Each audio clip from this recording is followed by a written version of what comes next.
나폴리가 지난 시즌에 비해서 이번 시즌 정말 처참할 정도로 무너지고 있는데 어제 경기에서도 나폴리가 토리노에게 3대 0으로 패배를 했어요. 그런데 이 패배가 최근 리그 경기를 보면요, 12라운드부터 19라운드까지 8경기에서 2승 1무 5패를 기록하고 있습니다. 루디 가르시아 감독이 12라운드에 패배를 한 다음에 경질이 됐거든요. 13라운드부터 마짜리 감독이 맡고 있는데 마짜리 감독으로 바뀐 이후에도 여전히 성적이 매우 안 좋아요. 그래서 나폴리가 토리노전 패배로 현재까지 19경기에서 8승 4무 7패를 기록하고 있고요. 지난 시즌에는 패배가 단 4경기밖에 없었거든요. 그런데 벌써 시즌의 절반이 지났을 뿐인데 7번의 패배를 했습니다. 지난 시즌에 비해서 거의 2배가량 패배를 하고 있죠. 그리고 여기에 더해서 실점 기록도 보면 이번 시즌 19경기에서 24골을 실점했는데 지난 시즌에는 38경기에서 28골을 실점을 했어요. 그러니까 이번 시즌에 나폴리의 가장 큰 문제점은 수비적인 측면에서 무너지기 때문에 패배를 거듭해서 기록하고 있거든요. 물론 이러한 부분은 스팔레티 감독이 떠난 다음에 전술적인 부분이 무너지면서 루디 가르시아, 그리고 루디 가르시아 감독이 경질된 다음에 마짜리 감독이 와도 수비적인 측면에서 조직적인 측면이 많이 무너져 있어요. 그러다 보니까 지금 어떤 이야기가 나오고 있냐면 지난 경기에서 토리노에게 나폴리가 패배할 때 때마침 콘테 감독이 경기장에 와 있었습니다. 토리노와 나폴리의 경기를 지켜봤거든요. 그리고 심지어 경기가 끝난 다음에 기자들이 나폴리 감독을 할 것이냐 라고 물어보니까 할 수 있지만 나는 나폴리에 가서 잘하고 싶다 라는 이야기를 남기고 경기장을 떠났습니다. 그래서 지금 벌써 몇 경기 되지 않았는데 마짜리 감독이 경질 위기에 몰려 있거든요. 지난 시즌 정말 놀라운 우승을 차지했었던, 그리고 압도적인 경기력을 보여줬었던 나폴리가 정말 무기력하게 무너지고 있는 시즌이고요. 그리고 당연히 그 중심에는 김민재의 공백도 포함이 되는데, 왜 그러냐면 이 나폴리가 스팔레티 감독이 떠난 이후에 스팔레티 감독의 스타일을 유지하고 싶어해요. 그래서 데 라우렌티스 감독이 루디 가르시아 감독을 선임할 때도 마찬가지고 마짜리 감독을 선임할 때도 마찬가지고 스팔레티 감독처럼 전방에서 강력하게 압박을 하는 전형을 유지하고 싶다. 그리고 그게 감독을 선임하는 조건이었습니다. 그래서 전방 압박을 계속 하는데 전방에서의 압박이 일단 제대로 되질 않죠. 왜냐면 지난 시즌에는 후방에 김민재가 있다 보니까 나폴리의 나머지 선수들이 편안하게 올라가서 압박을 할 수가 있었거든요. 예를 들면 마리오 후이도 왼쪽 측면에서 높게 올라가서 압박을 할 수가 있었고요. 지엘린스키도 사실은 왼쪽 중앙 미드필더 자리에 있다가 조금 더 높은 지역으로 올라갈 때 로보트카가 한 칸 올라가서 압박을 시작합니다. 이렇게 되면 수비 라인은 올라와 있는데 일단 뒷공간도 열려 있는 상태고요. 그리고 로보트카가 올라오니까 수비 라인 앞 공간도 열려 있는 상태죠. 그런데 여기서 공격적으로 경기를 하다 보니까 앙귀사도 한 칸 올라가고 라흐마니까지 올라가서, 그리고 디로렌초도 오버래핑을 할 때가 많으니까 거의 모든 선수가 올라가요. 라흐마니 같은 경우에는 지난 시즌 나폴리에서 살짝 올라간 위치에서 패스를 찔러주는 역할을 너무나 잘해줬거든요. 그러다 보니까 라흐마니를 조금 더 공격적으로 쓰면서 사실상 김민재가 라흐마니 자리도 커버를 하고 마리오 후이 자리도 커버하고 로보트카의 자리도 커버를 해야 되는, 그리고 넓은 뒷공간도 커버를 해야 되는 정말 말도 안 되는 역할이었거든요. 그런데 이 선수가 빠지니까 당연히 전방 압박이 제대로 될 리가 없죠. 물론 이 김민재의 자리에 이번 시즌에 나탕이라는 어린 선수가 영입이 돼서 최근에는 또 아무래도 스팔레티 감독이 아니라 루디 가르시아나 마짜리가 어설프게 전방 압박을 하다가 수비 라인이 전력 질주를 해야 되는 상황이 너무나 많고 커버를 해야 되는 범위가 너무나 넓다 보니까 나탕도 많이 지쳐있는 모습이 나오고 있어요. 그러다 보니까 흔들리고 있는 장면들을 최근에 보여주고 있거든요. 후방에서 상대팀이 전방으로 길게 볼을 걷어냈는데 나탕이 순간적으로 뛰어들어가는 공격수의 움직임을 놓치는 걸 볼 수가 있습니다. 사실 김민재 선수였다면 상대 공격수가 먼저 앞서 나가도 빠르게 따라잡을 텐데 나탕이 최근에 많이 지쳐 있어요. 그러다 보니까 공격수를 놓치는 동시에 공격수를 따라가는 스피드도 느려져 있고, 그러다 보니까 상대 공격수가 1대1 찬스를 편안하게 맞이하는 걸 볼 수가 있는 거죠. 이 장면도 보시면요, 나폴리의 수비 라인이 높게 올라와 있을 때 역습을 당하는 장면인데 일단 전방에서 압박이 안 되고 있습니다. 그래서 상대가 너무나 편안하게 공격적으로 올라오고 있죠. 나탕이 상대 측면 공격수가 볼을 끌고 올라오니까 약간 측면 지역으로 쏠리고 있어요. 그런데 중앙 지역에서 들어가는 선수를 기본적으로 나탕이 제대로 체크를 못했죠. 여기에 더해서 심지어 로보트카가 따라가는 속도나 수비적인 측면에서 좋은 선수가 아니다 보니까 나탕이 약간 측면으로 쏠리는 순간 중앙 지역으로 들어가는 선수에게 너무나 쉽게 패스가 들어갑니다. 나탕이 측면으로 움직이면서 로보트카와의 거리가 순간적으로 벌어지고 이 공간으로 패스가 들어가는 순간 상대 공격수가 편안하게 나폴리의 수비 뒷공간에서 수비 라인을 무너뜨리고 점을 만들어내는 걸 볼 수가 있었어요. 그래서 이 경기도 나폴리가 코파 이탈리아에서 탈락하는 경기인데 프로시소네에게 4대 0으로 처참하게 그리고 굴욕적으로 패배를 하는 경기였거든요. 그래서 스팔레티 감독의 조직력 높은 전방 압박 전술과 김민재가 없다는 게 나폴리가 어설프게 라인을 올려서 압박하다가 역습을 당하게끔 만드는 상황을 계속 연출해가고 있고요. 그리고 심지어 김민재의 자리에 발이 느린 제수스가 나오게 되면 더 문제가 심각해집니다. 예를 들면 로보트카가 수비적인 측면이 좋은 선수가 아니기 때문에 요 수비 라인 앞 공간을 계속 김민재 선수가 커버를 해줬었거든요.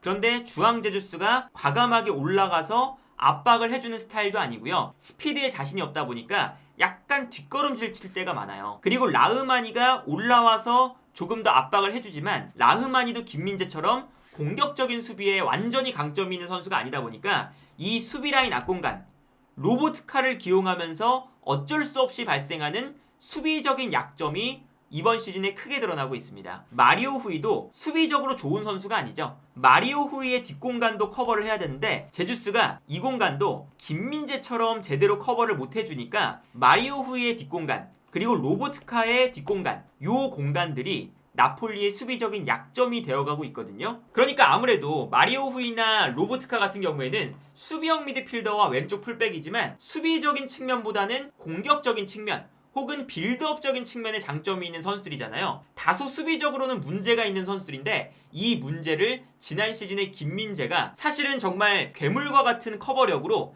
잘 틀어막고 있었다는 것을 의미하는 거죠. 그래서 어제 경기에서 토리노에게 3골을 먹힐 때의 장면을 보면요. 토리노의 공격수가 수비라인 앞 공간에 위치하고 있는데 로보트카가 이 공간으로 수비를 늦게 갔어요. 수비라인 앞 공간에 넓은 공간이 발생을 하고요. 사실 이런 장면에서 지난 시즌은 로보트카가 제대로 수비로 못 가면 뒤에 있었던 김민재가 과감하게 올라와서 이 공간을 메워줄 때가 많았었거든요. 그런데 이러한 움직임이 없으니까 토리노가 편안하게 나폴리의 수비라인 안쪽으로 패스를 보내줄 수가 있습니다. 그리고 이 안쪽에서 볼을 받고 전진하고 있을 때 로보트카가 여전히 제대로 붙어주지 못하기 때문에 편안하게 볼을 끌고 올라와서 슈팅까지 기록하는 장면을 볼 수가 있거든요. 그리고 이렇게 로보트카가 수비라인 앞 공간을 제대로 커버를 못하니까 어떠한 현상이 발생하냐면 수비라인 앞 공간에 공간이 넓게 펼쳐져 있고 로보트카가 이 공간을 커버를 못하고 있어요. 그러다 보니까 이 안쪽으로 패스가 들어오거든요. 그리고 로보트카의 수비라인 앞 공간을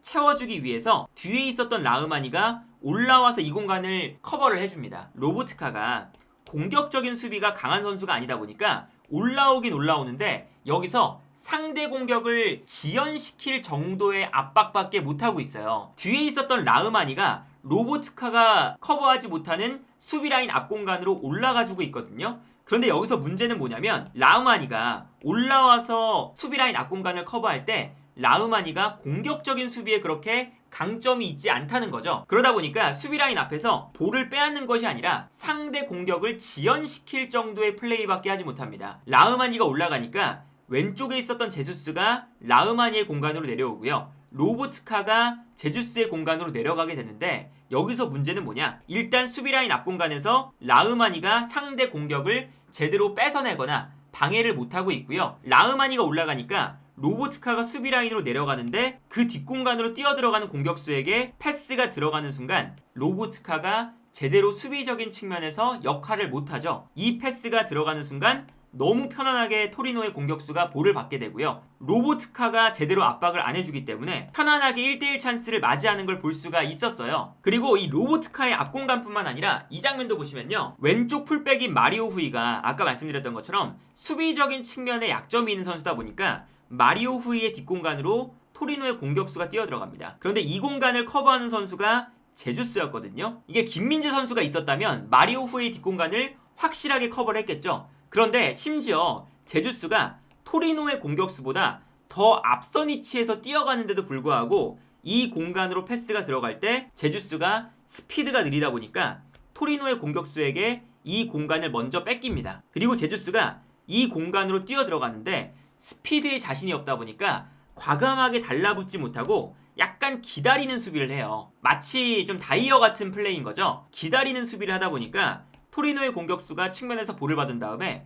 안쪽을 바라보면서 패스를 보내줄 수 있는 공간을 충분히 찾고 있습니다. 앞쪽에서 공격수가 뛰어들어가니까 라흐마니도 앞으로 뛰어가면서 수비 라인 앞에 공간이 발생하거든요. 이 공간으로 토리노의 공격수들이 뛰어들어오기 시작하고요. 그리고 제주스가 제대로 압박을 안 하니까 편안하게 안쪽으로 크로스가 올라오게 됩니다. 그리고 이 크로스가 올라왔을 때 중앙 지역에서 토리노가 결정적인 슈팅을 하는 장면을 볼 수가 있었어요. 그리고 심지어는 후반전에 나폴리가 퇴장을 당하면서 공간 자체가 더 넓게 나오는데 공간이 넓어지니까 나폴리의 수비 라인에서 어제 경기는 라흐마니와 주앙 제주스가 나왔는데 이 넓은 공간을 커버하기가 거의 불가능에 가까웠죠. 그래서 이 장면도 토리노의 공격수가 뛰어들어갈 때 뒷공간으로 패스가 들어가는데 여기서 라흐마니가 제대로 공격수를 따라가지 못하게 됩니다. 그래서 너무나도 편안하게 측면 공간이 무너지는 걸 볼 수가 있었고요. 수비 라인 앞에 너무나 넓은 공간이 만들어져 있어요. 그리고 이 공간으로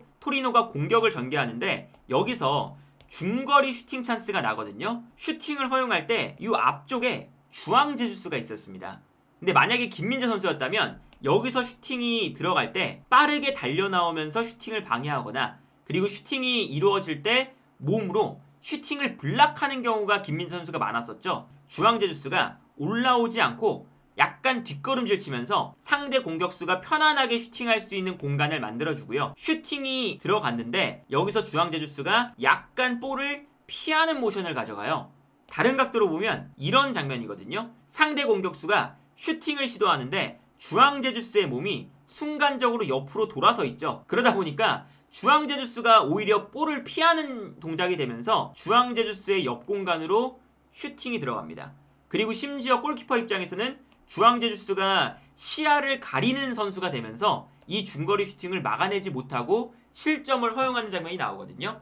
그러니까 이런 장면을 보면 얼마나 지금 이 나폴리의 수비 라인이 문제가 큰지를 알 수가 있는 거고요. 그러다 보니까 나폴리가 제노아의 드라구신을 노리는 이유가 당연히 수비적인 불안에서 나오는 거고 여기에 더해서 제노아가 드라구신의 몸값을 생각보다 너무나 높게 부르니까 차라리 높은 금액에 영입할 거면 지금 세리아에서 드라구신보다 조금 더 좋은 평가를 받고 있는 선수가 토리노의 부온조르노라는 선수가 있거든요. 이 선수가 몸값이 드라구신보다 조금 더 높아요. 드라구신에게 비싼 가격을 지급하느니 차라리 토리노의 부온조르노를 영입하겠다. 지금 이러한 모습까지 보여주면서 수비수를 영입하고 싶어 하고 있는데 바로 그 이유는 수비 라인에 김민재가 빠지니까 전방 압박도 안 되고 로보트카와 마리오 후이의 수비적인 약점도 드러나기 시작하고 라흐마니가 편안하게 공격적으로 올라가서 패스를 공급할 수도 없고 그리고 전체적으로 수비 라인을 올려서 공격적인 축구를 할 수가 없는 상황이 되니까 김민재에 대한 공백을